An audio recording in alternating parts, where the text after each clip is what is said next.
Formula One is going on here, you guys. I'm Nick from Definitely Not Experts. Today we're going to do a deep dive into Formula One. Alright, you guys. We're pretty balls deep into the season. The last race was the Mexican Grand Prix. Cue the highlights.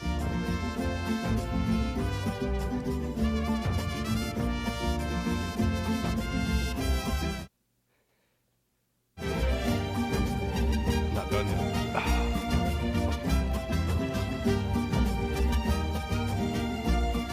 Is Red Bull cooked?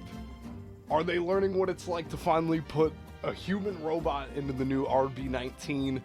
Is Oracle doing any type of contribution to the team? Can Ferrari upset the throne that McLaren thinks they're about to achieve? Or will McLaren continue to make Mercedes their bitch while using the Mercedes powertrain? Ooh!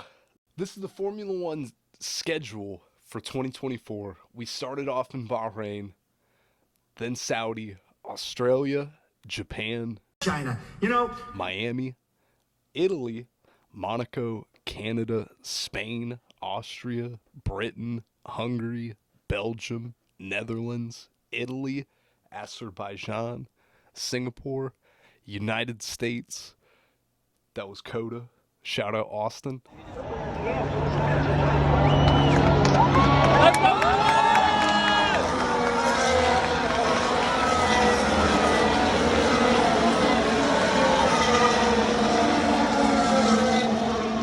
And finally, Mexican Grand Prix that just happened. Carlos Sainz took first place, followed by Lando Norris in second, and Charles Leclerc came third. Ferrari's looking hot. They're kind of shaky, but they're looking hot. Gone are the days of watching stock car racing. One direction turning, RIP, circular tracks, southern accents. We're here for single-seater, open-wheeled, street circuit carnage. I don't care that they're technically racing hybrids. If a Prius looked like that, we'd all have voted for the Green New Deal. This is literally a gladiator match for cars funded by billion-dollar companies to prove to the world who is the best Nepo baby chauffeur. Of course the world is going to want to watch this shit.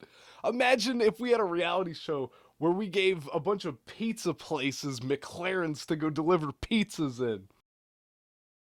Happened, and here are the standings of each team in F1.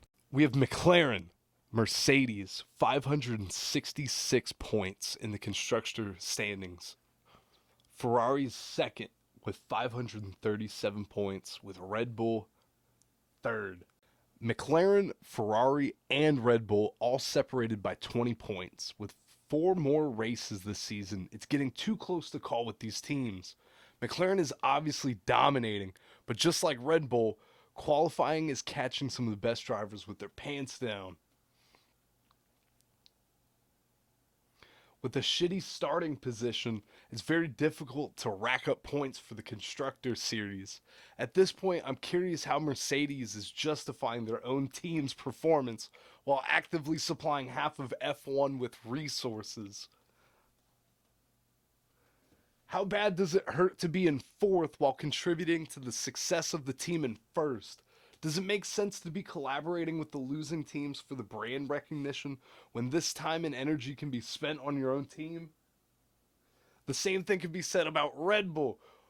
We should cut the cord on the junior team concept and allow a diversity of brands in F1. Why would you compete against yourself?